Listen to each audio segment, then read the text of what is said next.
নমস্কার, রিপাবলিক বাংলার ফেসবুক পেজে আপনাদের স্বাগত। আমি সৈকত। শেখ শাহজাহানকে এবার হেফাজতে পেয়েছে সিবিআই।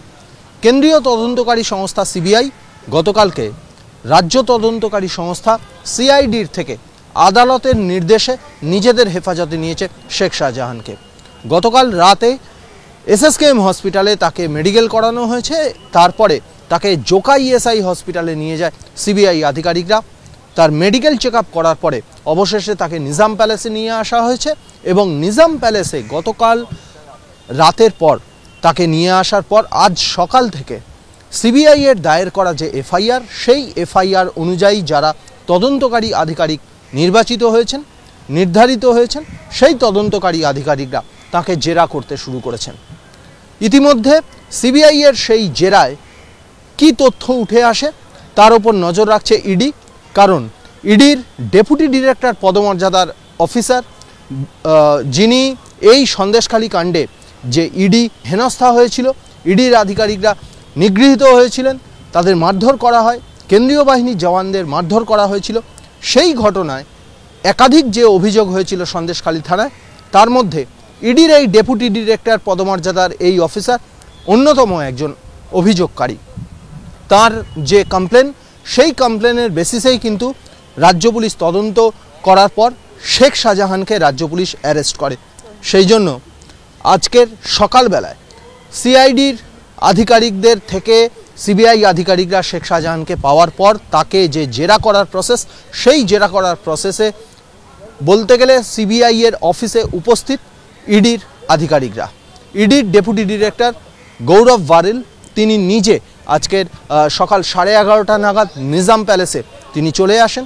নিজাম প্যালেসে অ্যান্টি কারাপশন ব্রাঞ্চের আধিকারিকরা, সিবিআই এর এসিবির আধিকারিকরা তাকে জেরা করছেন। ইতিমধ্যে ইডির যে আধিকারিকরা বা ইডির যে টিমগুলি সেদিন অর্থাৎ 5ই জানুয়ারি সন্দেশখালীতে শেখ শাহজাহানের বাড়িতে অভিযানে গিয়েছিল, তল্লাশিতে গিয়েছিল, সেই আধিকারিকদের কয়েকজন তারাও এই নিজাম প্যালেসে আসছেন। মূলত সিবিআই এর আধিকারিকরা যে বিষয়টা শেখ শাহজাহানের কাছ থেকে জানতে চাইছে সেটা হলো 5ই জানুয়ারি যে ঘটনা ঘটেছিল, সেই ঘটনা কেন ঘটেছিল। তার কারণ রাজ্য পুলিশ মিনাখা এলাকা থেকে, মিনাখার বামনপুকুর এলাকা থেকে শেখ শাহজাহানকে গ্রেপ্তার করার পর যেদিন তারা কোর্ট প্রোডাকশন করে, সেই কোর্ট প্রোডাকশনে যে নথি জমা দিয়েছিল আদালতে, রাজ্য পুলিশের জমা দেওয়া নথিতে উল্লেখ রয়েছে, শেখ শাহজাহান নিজে স্বীকার করেছে, রাজ্য পুলিশের প্রাথমিক জেরায় শেখ শাহজাহান স্বীকার করেছে যে 5ই জানুয়ারি ইডি এবং কেন্দ্রীয় বাহিনীর জওয়ানদের উপর হামলাতে সে নির্দেশ দিয়েছিল। বলা ভালো, সেই নথিতে উল্লেখ রয়েছে শেখ শাহজাহান এটাও স্বীকার করেছে যে ফোন করে তার যে বাহিনী, সেই বাহিনীকে ডেকেছিল শেখ শাহজাহানই। এই নির্দিষ্ট পয়েন্টেই সিবিআই আধিকারিকরা জানতে চাইছেন, তাদের তদন্ত বা জিজ্ঞাসাবাদ এগিয়ে নিয়ে যেতে চাইছেন।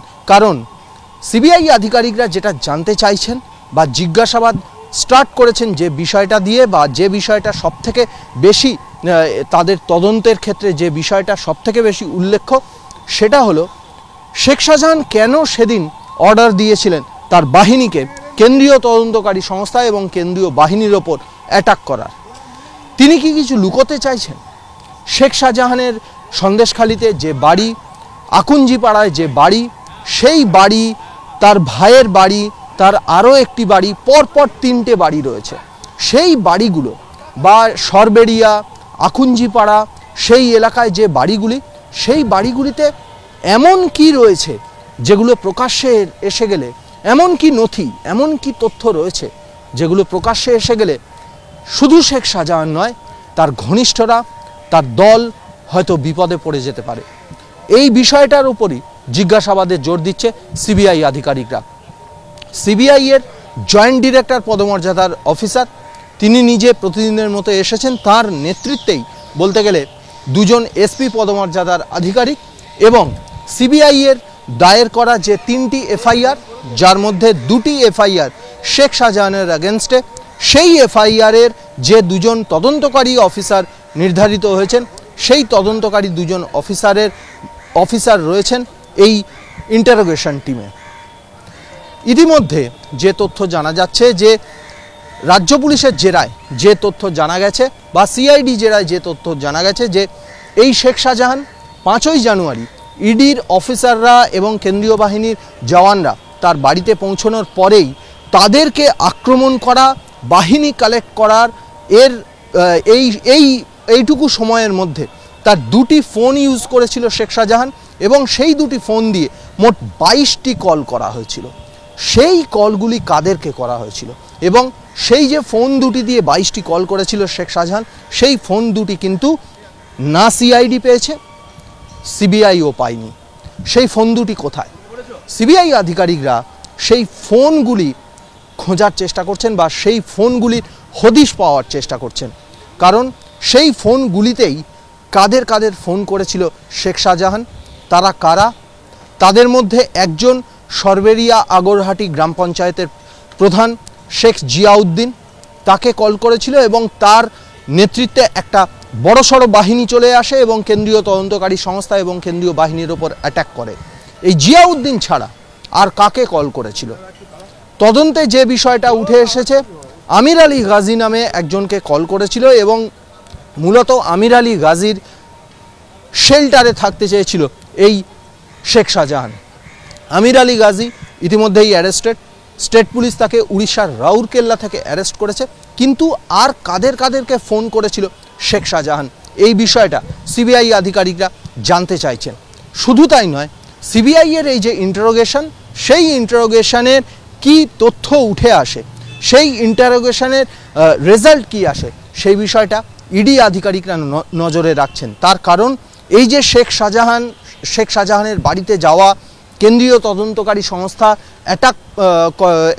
আক্রান্ত হওয়া, কেন্দ্রীয় বাহিনী আক্রান্ত হওয়া, তারপর প্রায় 55-56 দিন পেরিয়ে যাওয়া, শেখ শাহজাহানকে অ্যারেস্ট করা, কেন্দ্রীয় তদন্তকারী সংস্থাগুলোর মধ্যে টানাপোড়েন, কারা হেফাজতে নেবে, এই গোটা বিষয়টা শুরু হয়েছিল ইডির প্রসেসের মাধ্যমে। রেশন দুর্নীতিকাণ্ডের তদন্তে গ্রেপ্তার জ্যোতিপ্রিয় মল্লিক, সেই জ্যোতিপ্রিয় মল্লিক নিজের মেয়েকে একটি চিঠি লেখেন এবং সেই চিঠিতে শেখ শাহজাহান এবং শঙ্কর আড্ডের নাম উল্লেখ ছিল। সেই জন্যেই কিন্তু রেশন দুর্নীতির তদন্তে এই দুজনের বাড়িতে একই দিনে একযোগে অভিযান চালিয়েছিল ইডি এবং শেখ শাহজাহানের বাড়িতে ইডির অভিযানেই এই কেন্দ্রীয় তদন্তকারী সংস্থা আক্রান্ত হয়, কেন্দ্রীয় বাহিনী আক্রান্ত হয়। তাই সিবিআই আজকের হেফাজতে পাওয়ার পর তারা যে ইন্টারোগেশন চালাচ্ছে, সেই ইন্টারোগেশনের কাম আউট কী আসে, সেই ইন্টারোগেশনের কি তথ্য উঠে আসে, তার ওপর সম্পূর্ণ নজর রাখছে এনফোর্সমেন্ট ডিরেক্টরেট। সেই জন্যই ইডির ডেপুটি ডিরেক্টর গৌরব ভারিল তিনি নিজেই 11:30 থেকে 11:45 মধ্যে সিবিআইয়ের নিজাম প্যালেসে অ্যান্টি কারাপশন ব্রাঞ্চের অফিসে চলে আসেন। জেরা চলছে শেখ শাহজাহানকে, মূলত সে কাদের ফোন করেছিল এতদিন, 55 দিন ধরে সে কোথায় লুকিয়েছিল, ওই এলাকাতেই ছিল, সন্দেশখালিতে ছিল, নাকি ভিন রাজ্যে চলে গা ঢাকা দিয়েছিল, নাকি সীমান্ত পেরিয়ে অন্য দেশে চলে গিয়েছিল, গোটা বিষয়টা জানতে চাইছেন কেন্দ্রীয় তদন্তকারী সংস্থার আধিকারিকরা। এবং এই শেখ শাহজাহানকে জিজ্ঞাসাবাদে কি তথ্য উঠে আসে তার প্রত্যেকটা আপডেট রিপাবলিক বাংলায় আমরা তুলে ধরব। জানতে চোখ রাখুন রিপাবলিক বাংলা, দেখতে থাকুন রিপাবলিক বাংলা ডিজিটাল। নানা ধরনের কন্টেন্ট দেখার জন্য লাইক করুন, শেয়ার করুন আমাদের ফেসবুক পেজ, সাবস্ক্রাইব করুন আমাদের ইউটিউব চ্যানেল। পাশাপাশি অন্যান্য ব্রেকিং নিউজের জন্য অবশ্যই চোখ রাখুন রিপাবলিক বাংলায়।